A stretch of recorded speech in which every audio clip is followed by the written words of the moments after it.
Welcome to the Early Edge College Football Pick Show, brought to you by BetMGM, the sportsbook born in Vegas. I am your host, Eric Cohen, and it is time for Rivalry Week, the last week and arguably the most exciting week of the college football regular season. So many games to discuss. Let's not waste any more time. We have our expert handicapper who's been absolutely on fire in our Best Bet segment lately. It is the one and the only M squared, Mike McClure. I promise you won't be hearing any SEC bias from our next expert. Always a great soundbite. It is Emory Hunt. And our buddy, Chip Patterson, will join us later in the show. Gentlemen, good to be on with you. Big week here. Let's start with college football storylines, as we always do. The first one is every team inside the top 10 rankings safe to make the CFP as long as they win this week? If not, who might be in danger? Emory, we'll start with you.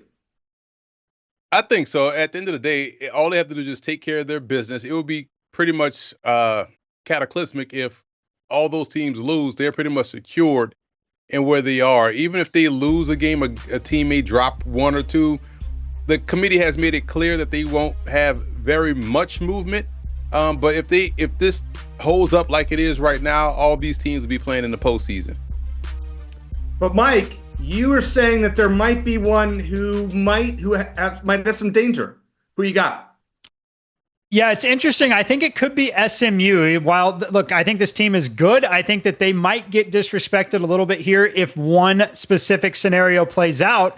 And to me, that scenario is Clemson. Clemson is such a name brand product. I know it's not the Big Ten or the SEC, but it's as close as you can get without being in those two conferences. And they have a big opportunity against South Carolina. So if Clemson wins this game by a touchdown or more, really in convincing fashion, that's where things get interesting, because that alone doesn't put them in the ACC title game.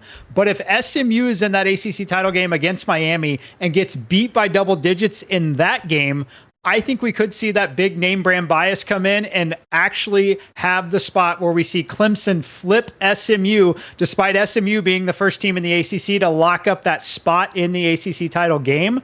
I think that they're the most vulnerable out of everyone in the top 10.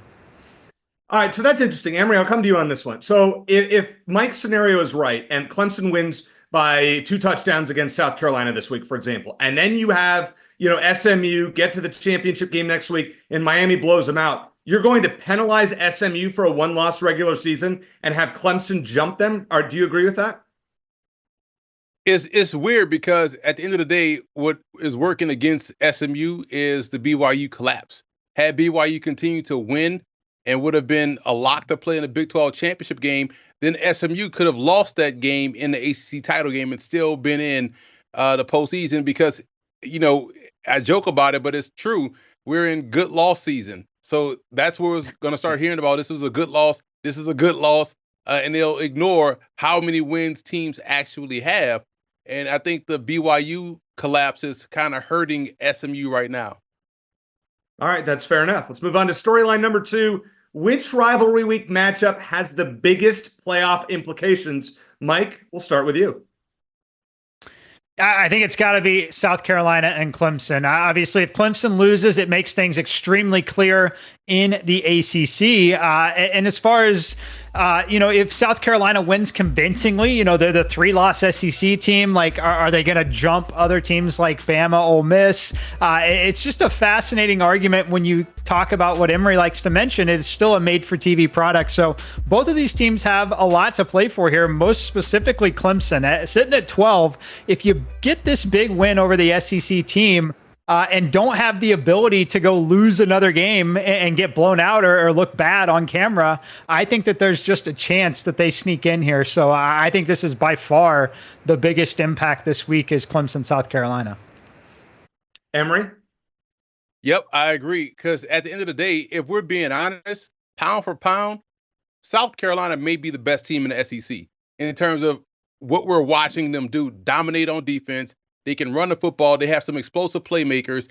Their quarterback is exciting, albeit he's inconsistent, but at least he's making plays, enough plays. And I hate to use they should have ... but they should have beaten Alabama. I don't know why that ball went to the second row of the stands.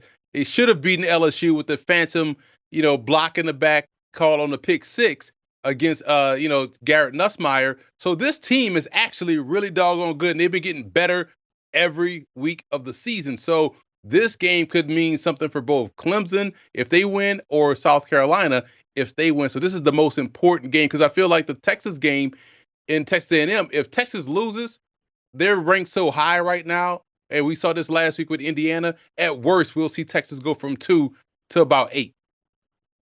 So last week, Emory, on the show in storylines, I threw one out at you, and I said South Carolina is the highest 3-loss team. Here's what they needed to happen.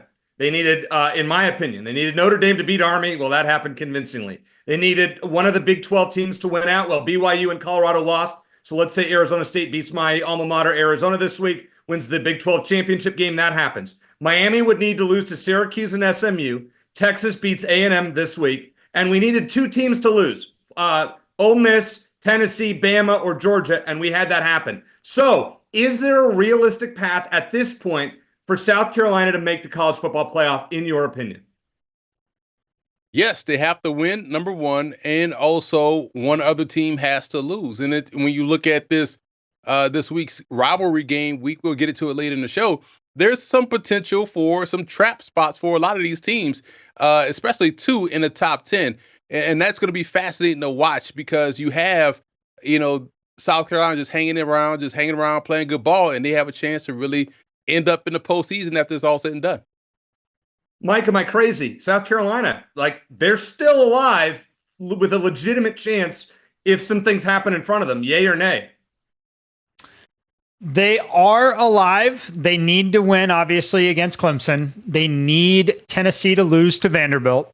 And if that happens, then I think that they probably get in. If something else happens with some of the other teams losing, then of course. But I think the more realistic outcomes would be beating Clemson and then having Vandy somehow upset Tennessee here. Fair enough. That's a good point. Vandy and Tennessee, great. And Vandy has done great, as we know, as an underdog this season. They've tailed off towards the end of the season, but you never know. All right, last storyline here. Is there a scenario in which we see multiple non-Power 4 teams make the college football playoff? Mike, we'll start with you. I say no. Again, TV product, a lot of big names lurking around there. Look at the rankings where they're at right now. Alabama is still knocking on the door, even after losing to Oklahoma like that with 3 points on the scoreboard. Ultimately, I think that we're going to look at a scenario where we still squeeze some name brands in. We've talked extensively here in this segment about Clemson. It's the reason why I like Clemson. I think they're going to get in as well, as long as they beat South Carolina, which is, as we know, a tough task, but would be an incredible win for them at the right time. So I'm going to say no on the non-Power 4 teams. Emory, we know you love some Tulane here. It's a Louisiana product. I mean, do they have a shot, along with Boise State, to get in? What they would have needed to happen last week was Army beating Notre Dame, because now that would have been a higher-ranked Army going into the AAC championship game, and if they would have beaten Army, now they would have beaten a really good ranked Army opponent. It would have knocked Notre Dame out, which would have freed up that spot. So now, without a second threat from a G5 program, and people will point to Tulane's loss to Kansas State and Oklahoma, that keeps them out no matter how well they're playing right now. So yeah, right now it looks like it's just going to be that one spot, and as long as Boise continues to have the Heisman finalists at running back in Ashton Genty, then they're going to be locked in unless they drop one in a big way to UNLV, which had their number early in the year. They did a good job slowing down Genty. So, but either way, we're still only going to get one G5 team in. I know that disappoints you so much. All right, there's so many picks at SportsLine.com. And if you aren't a member yet, what are you waiting for? Use promo code WINNERS for 60% off an annual plan. And once you do that, you can join our all-new Discord. Check it out. Interact with experts like M Squared and Emory and Chip and many others at SportsLine.com's Discord. But use promo code WINNERS for 60% off an annual plan. Coming up next is the Palmetto Bowl. It's never been bigger. South Carolina and Clemson both ranked inside the top 15, as the guys just talked about, and they have an outside chance at the college football playoff. Which team can keep their hopes alive with a big win? We'll make our Week 14 selections here on the Early Edge College Football Pick Show.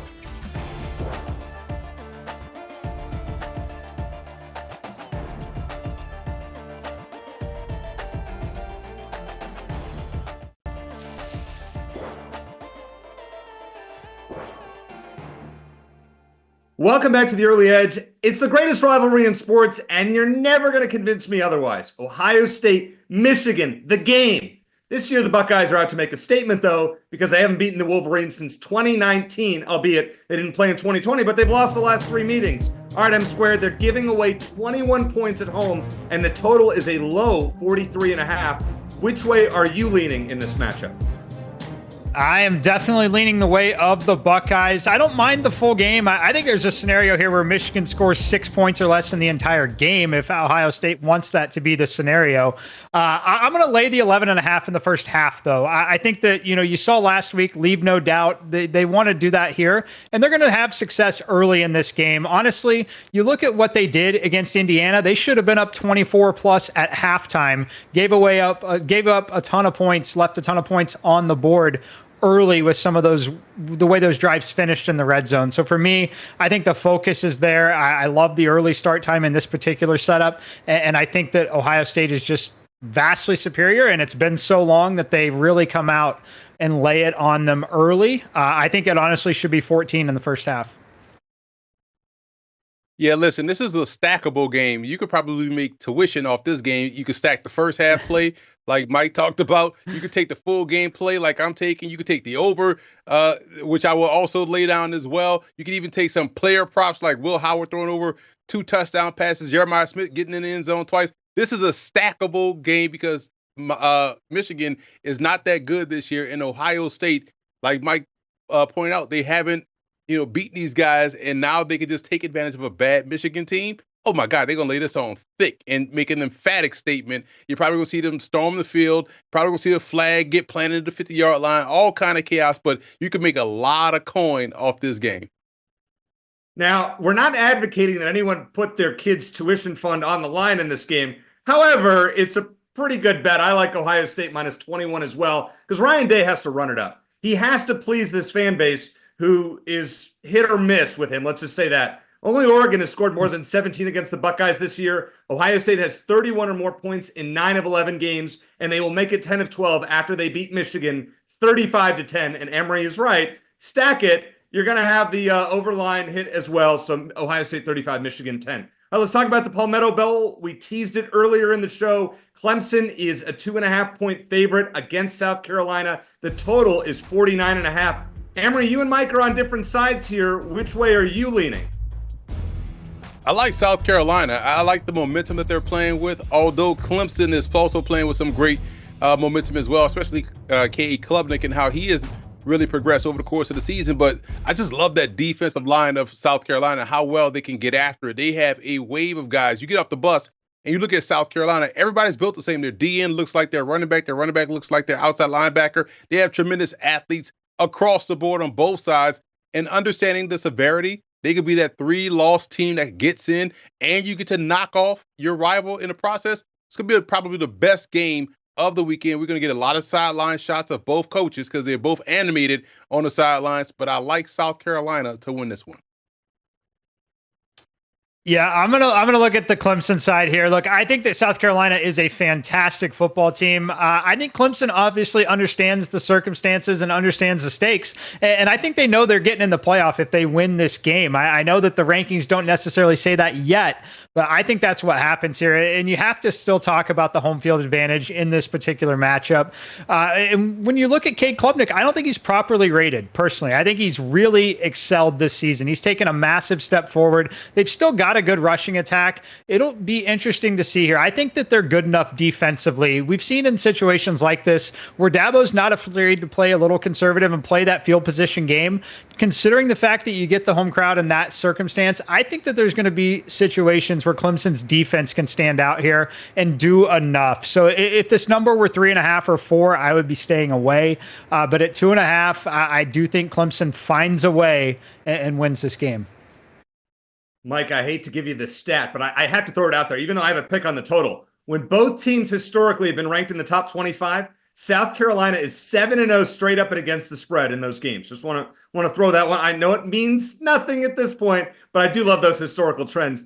No Clemson home game this year has been under 54 points. So why is the total 49.5? Is something missing? The weather looks good here. Clemson's averaging more than 47 a game at home, and South Carolina, during their current 5-game winning streak, is averaging more than 39 points per game. Give me South Carolina in the upset, 34, Clemson 28. This one flies over, one of my favorite picks of the week. So we talked about a little bit earlier in the show which rivalry week matchup has the biggest playoff implications. I wanted to throw in this one, and it's Notre Dame and USC. Now, I know USC is 6-5, not playing for much, but this is a de facto playoff game for Notre Dame, who is a 7.5-point favorite on the road at the LA Coliseum. Emory, I guess we'll start with you on this one. You were big on Army last week. Army didn't show up against Notre Dame. Notre Dame looks the part. Do you think they will show it again this week against USC?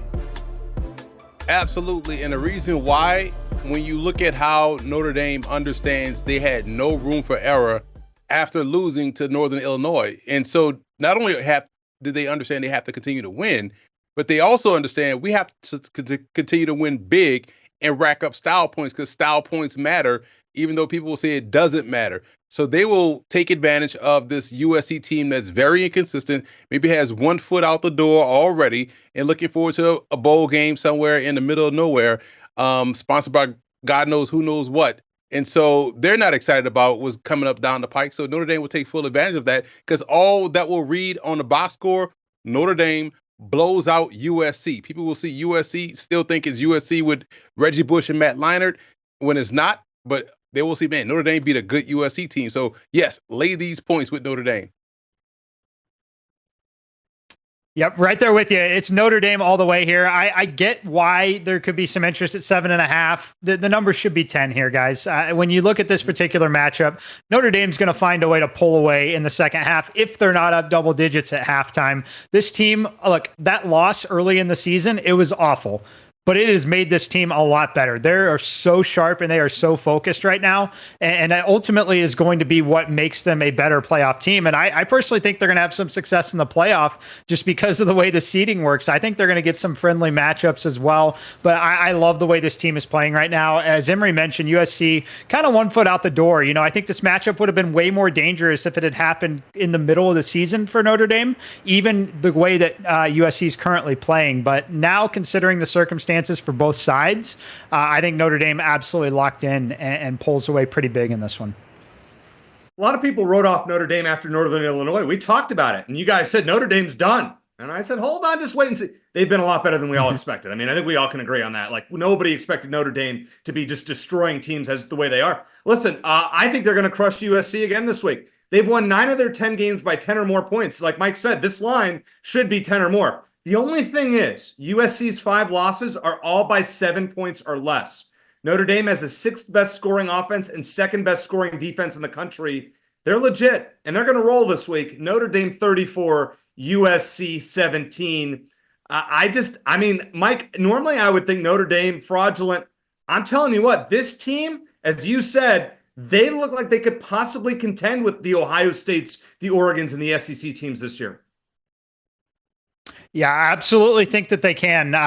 Look, the thing that we know about Notre Dame, and it's been there for a while, is that they've got a good offensive and defensive line, and they're going to be in games competitive just because of the style of play. So I think that they are smart in that aspect. They've got the style of play that can travel to pretty much any matchup here. I would worry them about it a little bit against Ohio State and Oregon, but against some of the SEC teams that we've seen, I think that style translates extremely well. So yeah, I'm all in on Notre Dame here. You're watching or listening, take notes. This is what you're going to want to remember in the next few weeks when the college football playoff happens. All right, we are not done with the Week 14 top matchups. We have Texas and Texas A&M meeting for the first time since 2011 with an SEC championship game berth on the line. Can the Aggies pull the home upset? Find out next on The Early Edge.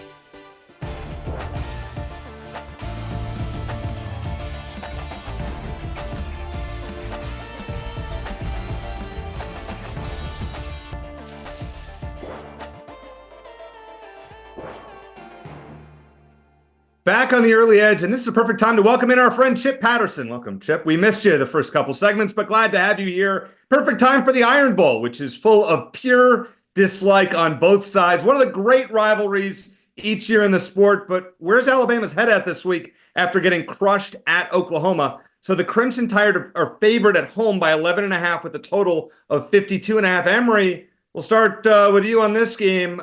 Can the Crimson Tide bounce back and beat their rivals by 12 or more?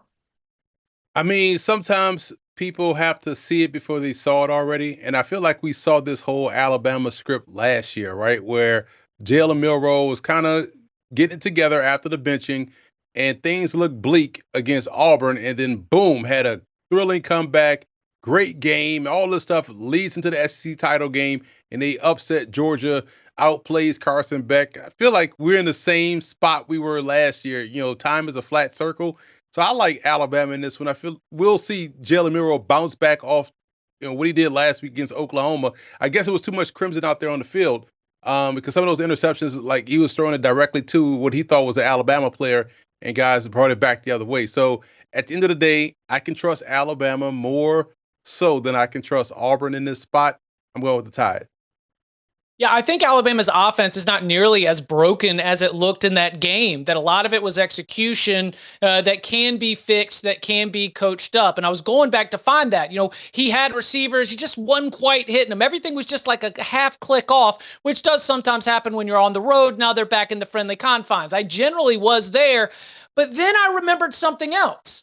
Because Deontay Lawson left that game with an injury and has since been ruled out. He is their linebacker. He is their team captain on defense. He is, in my eyes, one of the smartest and best linebackers in the Southeastern Conference. And after that, the whole defense started to get a little bit shaky. And then I started thinking about Auburn offensively. Hugh Freeze probably cooking something up. And then I remembered Cam Coleman. Cam Coleman, the star freshman wide receiver. In the last 2 games, he has combined for 15 catches, 228 yards, and 5 receiving touchdowns. Each of the last 2 games, he has set new season and career highs and then broke them against Texas A&M. And oh man, like where is he from? Like where? Hey, Emory, what state is Phoenix City in? Oh my God, I have no idea. Yeah. Oh, yeah, no, Phoenix City, Alabama. So we've got the in-state Cam Coleman picking Auburn instead of going to Alabama, coming into his own. I think this Auburn offense can get to 21 points, and I think Cam Coleman picking on an Alabama defense that has been leaky is going to be a big reason why. Give me Auburn team total over 20.5. You know, I'm going to lean towards Alabama here because guess what, guys? They're a name brand program and somehow they're not eliminated from the college football playoff yet. You look at the current rankings, they're sitting 13, which puts them second team out. Rivalry game. They win this by 30 points, 20 plus points. Someone else loses.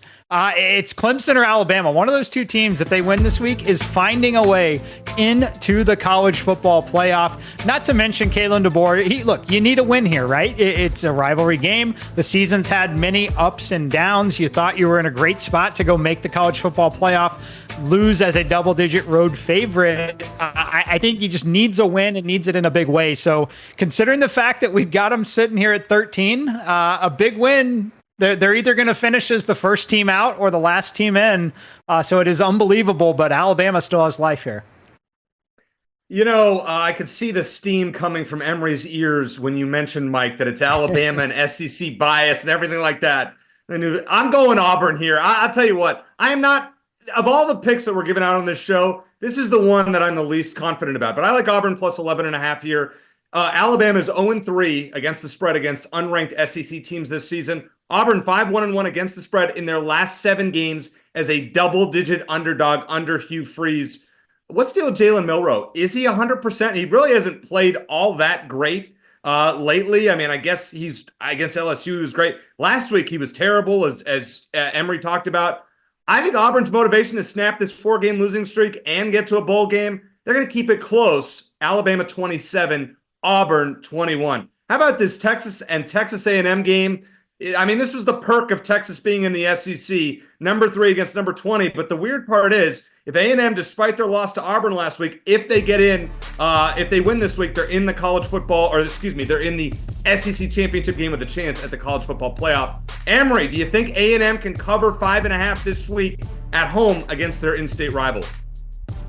Absolutely. This is about their defense against whoever's going to be at quarterback. Quinn Ewers, and how healthy is he? Is he going to play? Arch Manning in a big spot versus what we used to all know as a great rivalry game that we hadn't seen in 11 years. And now you're going to thrust the young kid into this matchup in this environment with this level of significance on the line. This is going to come down to a last second field goal. So plus 5.5, give me all those points. I feel like this one will be highly entertaining, highly competitive. A lot of sweaty palms in this one for both sides, but the defense, I think, for both teams will reign supreme. So that's why I like a tighter game than a number. Yeah, that building is going to be absolutely on fire from the jump. Cannot wait to see everything, the renewal of the rivalry, all the stakes. And I think that both of these teams are going to end up being a little bit more conservative offensively. Texas A&M is not a team that really impresses me offensively, especially since they've really taken a lot of injuries at the running back position. Their offensive line hasn't looked quite as dominant as they did early in the year. And Texas, for my money, is one of the best defenses in the entire country. I am super concerned about Quinn Ewers and his health and his status in this game. And like Emory mentioned, if they do go to Arch, wow, talk about throwing you into the fire. To have to take over this game in this stadium with these stakes would be a huge moment for Arch. So I think that what we're going to see is in general an under, but my best bet is to go first half under 24.5, because if both teams are struggling to run the ball in the second half, we might see the pass rate go up just a little bit, which leads to more of a chance for explosive plays. So I'm only going to isolate the first half for my best bet here, but don't hate the full game under and don't hate Texas A&M and the points as well, because I see a close, low scoring, win it by a field goal type game like Emory mentioned. Look, I like Texas A&M here with the points. I like that first half under as well. It's going to be moving slow. And look, to start the season, I absolutely love this Texas team. On paper, they were fantastic. I don't think they're quite as good as I initially thought that they were going to be. And they really haven't had the biggest strength of schedule. They haven't won a bunch of big football games. But the fact that Quinn Ewers had the injury early in the year, dealing with injury again, this is such a tough environment here. You want to talk about home field advantage? This is the biggest home field advantage in college football in this particular circumstance. A night game, Kyle Field, everything on the line around a holiday weekend. Just, it does not get any bigger than this. This is like a national title game. It'll cost you more money to get into this game than it will the national title game. That is for sure. When you look at the price point of everything there, the stakes just could not be higher. But I have major concerns about Texas quarterback situation with Quinn Ewers. Arch Manning, he's been phenomenal in certain matchups, but far from a lock to be successful in this one. I think the number should be 3.5 here. I don't think it should be 5.5. I think there are a number of scenarios where A&M covers this number, but I think they're extremely live to win outright. Interesting. All right. So you've got Emory is on A&M, thinks it'll be a field goal game. You think it's going to be a close game. Chip is on the first half under. You know what? I agree with all of you here. I'm going under 48.5. I think this number is just too high. I mean, for once, there's no EC Island here. I think this number's just too high. The Aggies at home only giving up 15 points a game versus an average of 33 on the road. Only two teams have scored more than 17 against Texas all year. I would be surprised, as the guys have said, if this wasn't a low-scoring one-possession game either way. With no great wins this season, though, this is a prove-it game for Texas. At the beginning of the year, I had A&M. I'm going Texas to win, but close. Texas 21, A&M 17, under 48.5 is my best bet on the game. And finally, for our games of the week that we're going to preview, it is the 108th meeting of Farmageddon. And I know this one means a lot to Mike. It is Iowa State. It is Kansas State. If Iowa State wins, they are in the Big 12 championship game. But, Emory, will they win and cover the 2.5, or is Kansas State a live dog? Kansas State is definitely a live dog. I'm going with Kansas State. These are the games where Kansas State shows up and blows out the other team. They love spoiling other teams' opportunities. This is what has made Kansas State such a fantastic program under then head coach Bill Snyder and now under Chris Kleiman. And I actually like the fact that they both come in with a little bit of something on the line. Kansas State has a chance to really do something special in this particular ball game against that particular opponent. Keep them out of the Big 12 title game. I like Kansas State here plus the points. Farmageddon is an awesome rivalry, and I love these matchups. I think that the thing about Kansas State that is so interesting to watch is in the 2-game little losing skid, it looked like they had lost themselves. Avery Johnson not 100% healthy, but in the win, I think we saw a return to form for Kansas State. Kansas State playing its best football, to me, is the best team in the Big 12. They have not always played their best football. And, there might be some off-field stuff that is lingering and impacting the team and maybe the coaching staff. And I just would hope that after some tough times, this is a group that's going to be able to come together, rivalry weekend, and pour it out. Because, again, Kansas State, when they are at their best, the better team than Iowa State, I'll take the points, and I agree, live to win outright.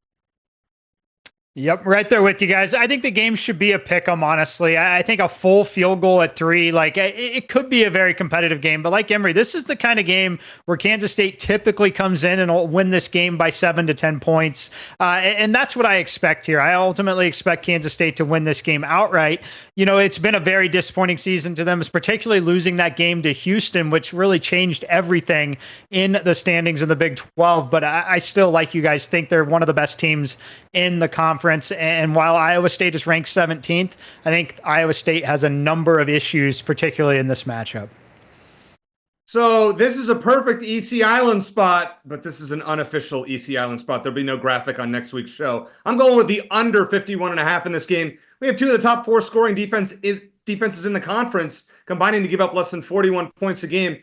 Iowa State's passing defense, 3rd in the country, only giving up a little over 150 passing yards per game, but their rushing defense, not so good. This is where Kansas State going to run, try to keep the ball out of Iowa State's offense, which has been pretty darn good. I think Iowa State finds a way somehow to advance to the Big 12 championship game. Give me Iowa State 24, Kansas State 20. All right, we have gone through the top games, but now it's time to see our rivalry week best bets. Coming up next on the Early Edge.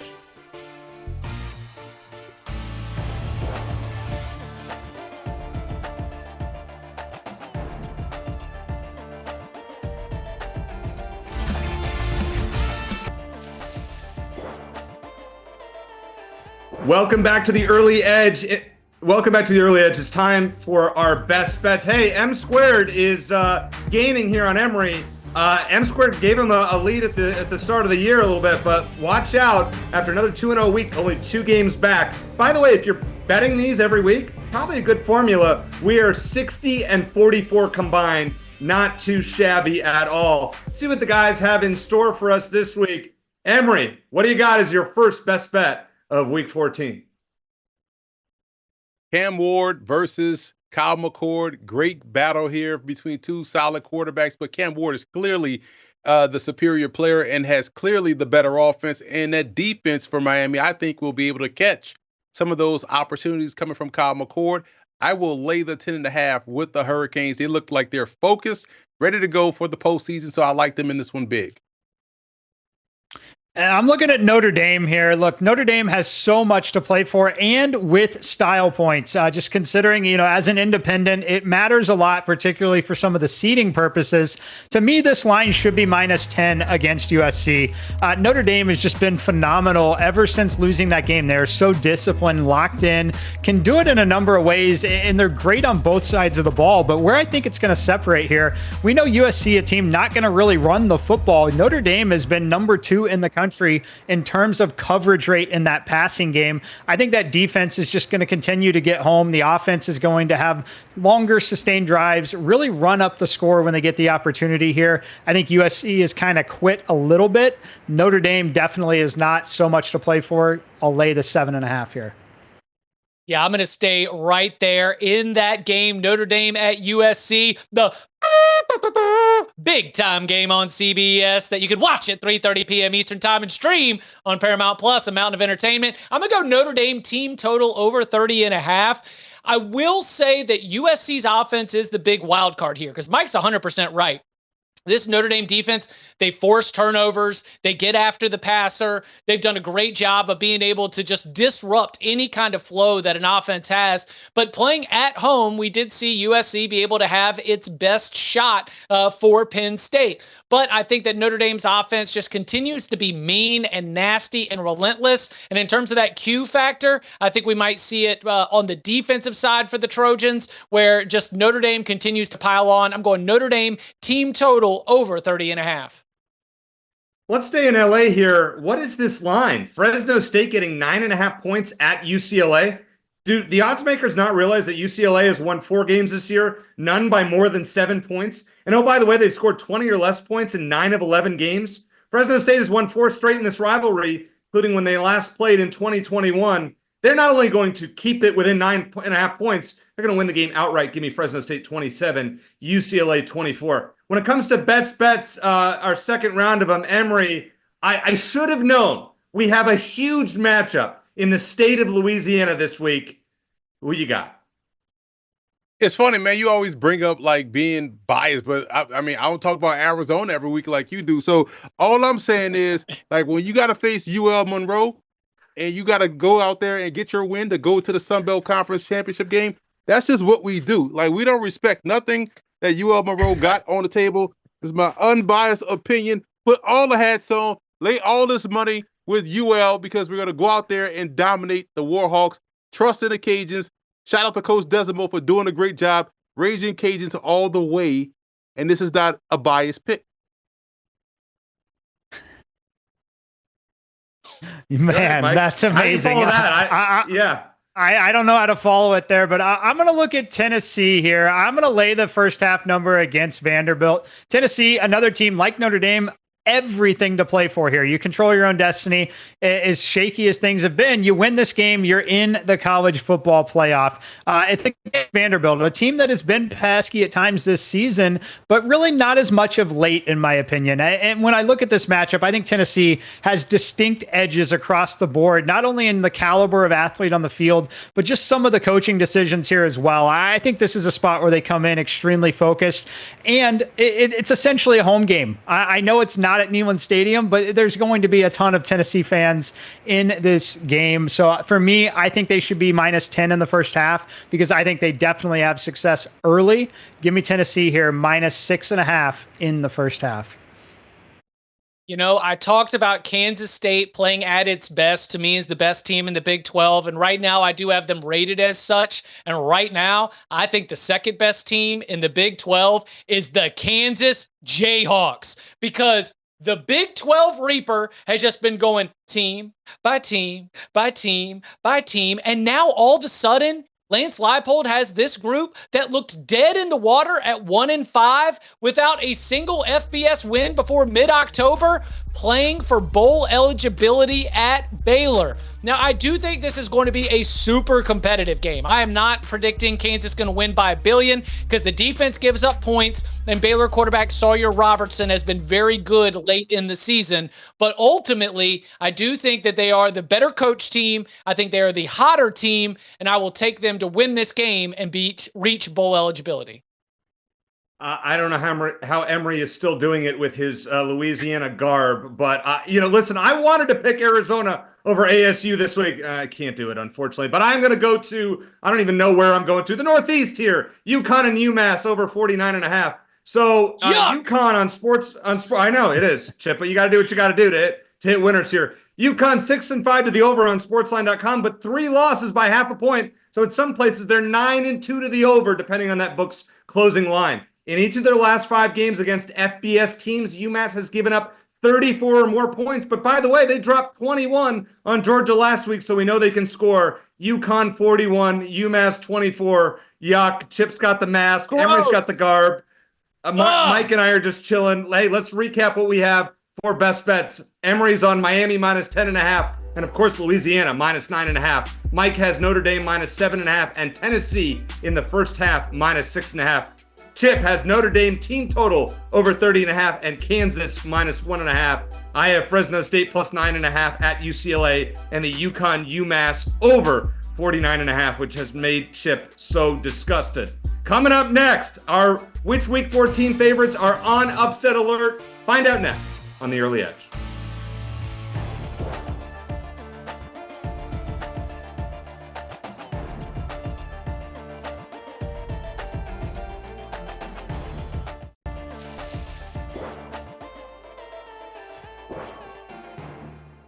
Welcome back to The Early Edge, and it's time for Dogs of the Week, where Chip last week gave out Florida at plus 300 over Ole Miss. That's his third win of the season. Emory still leads the board, up nearly 11 units in this segment. He is 7-6. We'll see what he can do. But first, Mike always, who's done really well with this in the second half of the season, he's not giving full game picks. Usually it's first quarter picks, but Mike, you're kind of changing it up this week as well. Yeah, I'm going to change it to a first half this week, and it's the biggest game of the weekend for me. It's Texas A&M and Texas. I will take Texas A&M first half money line plus 160 here.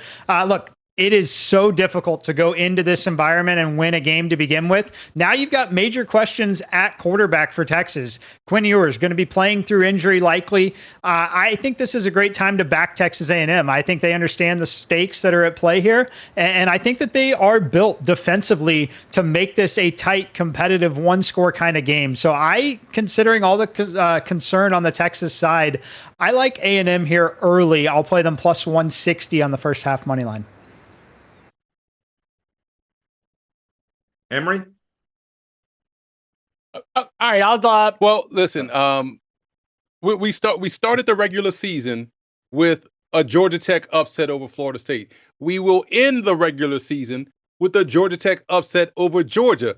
Last week, one of my best bets was Georgia UMass under. But who do UMass think they are scoring points against Georgia on the road? Man, I think Georgia Tech has an opportunity here to really blow up this whole thing, at least for the final week of the regular season. And this was the best odds. This was my Hail Mary. And one bit of housekeeping note, I forgot to mention in the last segment, UL Monroe is 5-6, which means they need a win versus us to be bowl eligible. Guess who's going home for Christmas, UL Monroe? I like the Cajuns again, big, but I also like Georgia Tech to knock off Georgia. Big swing right there. I am jumping on the other side of horrendous vibes. It is just kind of the way I carry myself in life, and it is definitely something that I do in football. And the vibes in Blacksburg, Virginia are awful because they took all the NIL money from the basketball team because they said we need to load up on football. The basketball team has fallen off a cliff. And guess what? The football team has as well. Virginia going into a spot where they very rarely win, is going up against a head coach who everybody wants out of there. Give me Virginia plus 240 to shock the Hokies. Emory, I apologize with this next pick, but it's business, and this is what we have to do. UTSA plus 230 at Army. So get this stat. This is incredible. Teams are 0-9-1 against the spread after playing Notre Dame, and the push was Florida State against Charleston Southern 2 weeks later, so that shouldn't even count. 0-9 after playing Notre Dame. And they're not covering by an average of 12 points per game. UTSA has won 3 straight and 4 of 5, and their only loss was to Tulsa when they were up 42-17 and blew it in the second half. I think they win the game outright at Army. I apologize, Emory. I know you're a big Army. God bless America. Army's losing this week 2 in a row. All right, let's recap what we have in our Dog of the Week. Mike is on Texas A&M in the first half, plus 160 against Texas. Emory's on Georgia Tech, plus 800 at Georgia. Chip is on Virginia, plus 240 at Virginia Tech. And I am on UTSA, plus 230 at Army. Hey, it's Rivalry Week. It is the best time in the college football season. We have these matchups. I mean, Michigan, Ohio State, Auburn, Alabama, Texas A&M. This is what it's all about. There's money to be made all weekend. Check out sportsline.com for more. So want to wish everybody a happy Thanksgiving out there. Great times as always. Have a great time this weekend with all of you and your families. For Chip Patterson, Emory Hunt, and Mike McClure, I'm Eric Cohen. Thanks for watching the Early Edge College Football Pick Show. And as I always like to say, let's hit it big. Good luck.